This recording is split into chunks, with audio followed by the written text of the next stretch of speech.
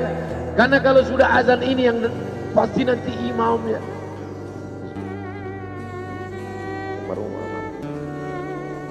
Al-Fatihah. Alhamdulillah rabbil alamin arrahmanir rahim maliki yaumiddin iyyaka na'budu wa iyyaka nasta'in ihdinas siratal mustaqim siratal ladzina an'amta 'alaihim ghairil maghdubi 'alaihim waladdallin amin.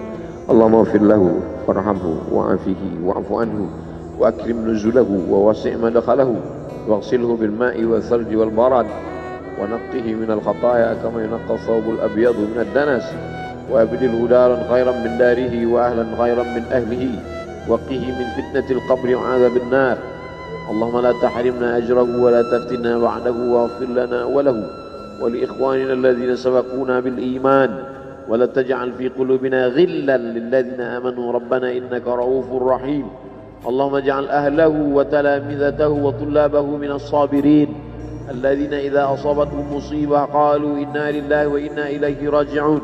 اللهم اجعل أبناءه وبناته من الصالحين والصالحات واحفظهم من كل سوء وشر.